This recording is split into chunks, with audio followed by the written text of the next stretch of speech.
let's talk about overpopulation. So one of the reasons that the pro RH law people are so into it is because they believe we're too crowded already in this country.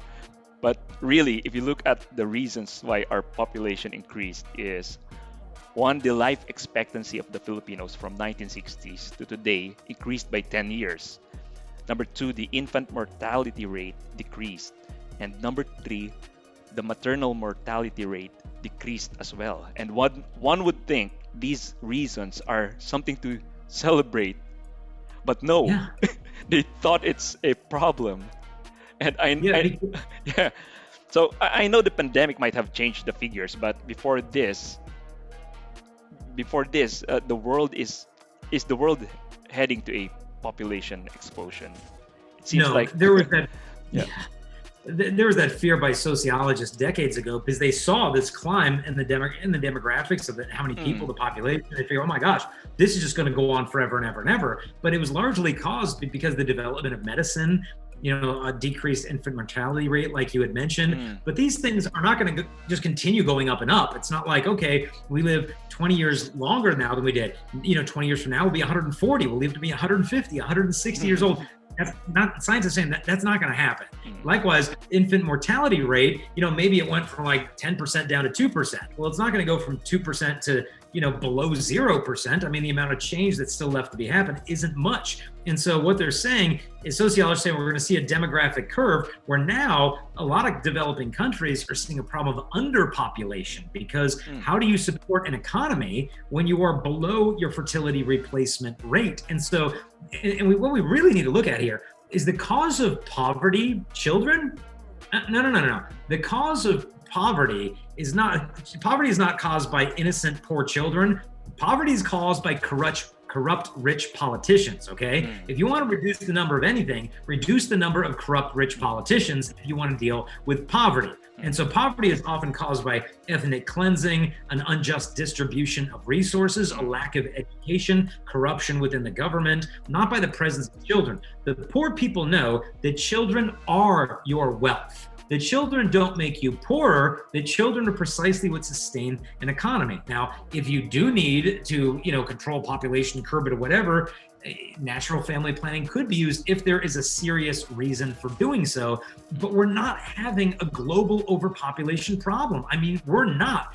Everybody in the world could fit in the state of Texas and have 1,000 square feet to live with, which is more than people have to live with in San Francisco and slightly less than they have to live in the Bronx. And so the problem isn't a lack of space. The problem is not, well, there's not enough food. No, like for example, United States could feed the entire world if we wanted to.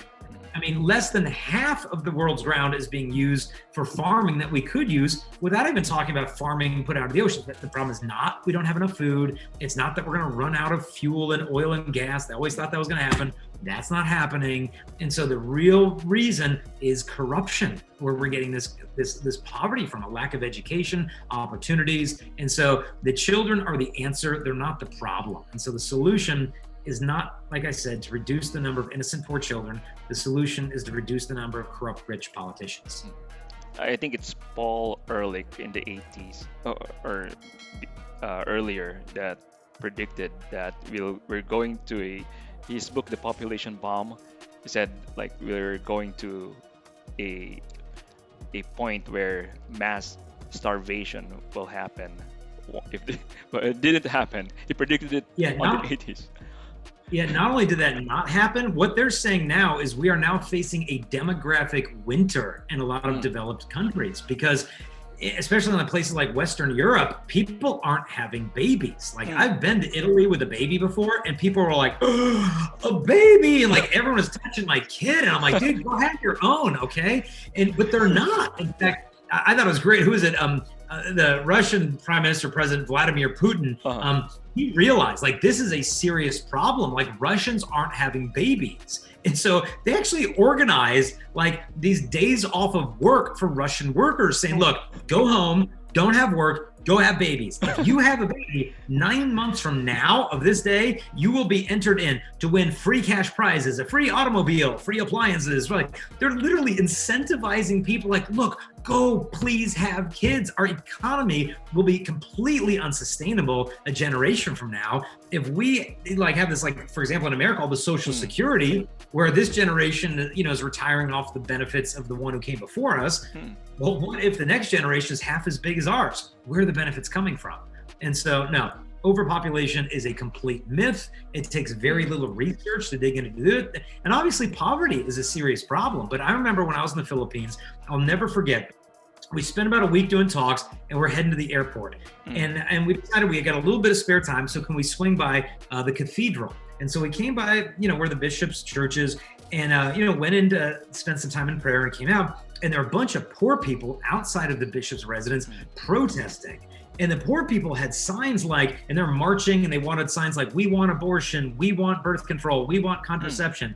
And I said to the person with me, I'm like, really? Like, the poor really want these things? And they said, oh no, odds are they can't even read the sign. They said, these population experts, they said, look, there's one, there's one, there's one. They go into the barrios and the shanty towns and the squatters, and they tell people, go on our march, carry our signs, and we'll give you lunch afterwards. And so all the people are like, all right, whatever. And then they call the media and say, oh, look, come down with your cameras. The poor people are demanding abortion in front of the bishop's residence. That ends up all over TV. The poor people finish their little march, get their lunch, and go back to being squatters. It's like, oh, and I couldn't believe it. They're like, yeah, that's exactly what's going on. These are the people organizing it. And they're using the poor as pawns to basically annihilate themselves with these contraceptive mentalities. And so it's a mess.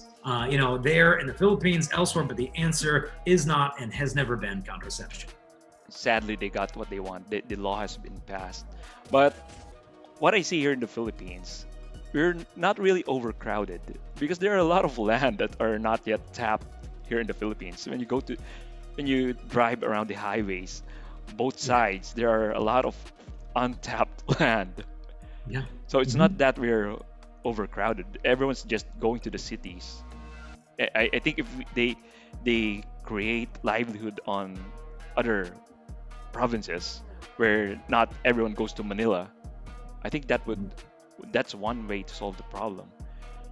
Yeah. I heard. Go on ahead. No. And you mentioned Italy. They're already suffering like a negative population growth even before the pandemic, and they're one of the hardest hit by the pandemic. They at the beginning of the pandemic, they had a lot of deaths, and I was like sad for them. How would they like recover? They already have a negative population growth. Yeah, and we've got to understand, like, children are not the cause of poverty. Like, children are our wealth. Children are the treasure of the Philippines. You know, and so to think that you're going to become wealthier as a nation by having fewer of them, I mean, it's nuts. It's not working anywhere. And so I beg you, like, as a country, like, do not implement foreign policies that have been disastrous in all these other countries. There's other ways to curb the problem of poverty than reducing the number of kids who have to experience it. To me, I mean, yeah, if a mother in a poor situation doesn't wish to have more kids right now because of the financial state of the family, teach her natural family planning, like Mother Teresa taught the poor people in India. She was teaching the Hindus, and they don't have to be Catholic, you know, and it works. You can understand your body, you know, no side effects. And so to me, it's a win-win. It just takes a little bit more work than going through the barrios with injectable contraceptives and chemically castrating and sterilizing people and telling them, oh, well, this will be good for you. I met a woman from Kenya, and she told me, she said she hates contraception because she said, I remember as a little girl, these people would come to our villages in Kenya from like American pharmaceutical companies. They'd say, oh, well, this is a vitamin that we can give you in a shot and it'll help you so that you don't have too many kids. And they're like, oh, great. And they're like chemically sterilizing these women. And they have no idea. They think they're getting like some vitamins. And so she said some of the women would get really sick from this and would start to die. And then they would die. And like the tribes chief or whatever, the village, thought that they were cursed. So they sent these women outside of the walls of the village to die in a wilderness, like the other ones that died inside, because they didn't want the curse to get passed down. It's like, dude, this is not a curse, you know, from some voodoo witchcraft stuff.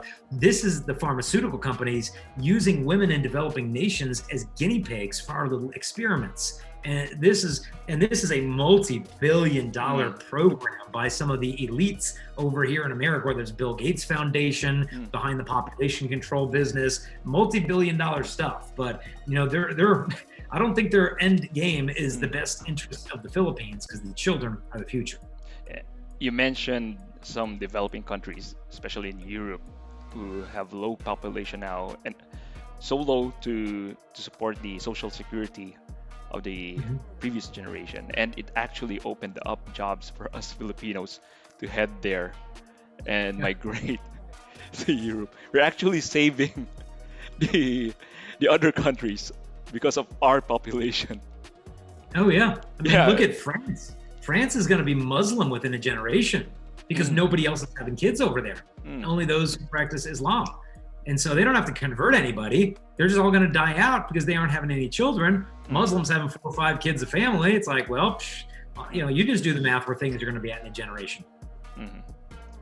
Hey, if you like that video you just saw, for more of Jason Evert, just click the link right here.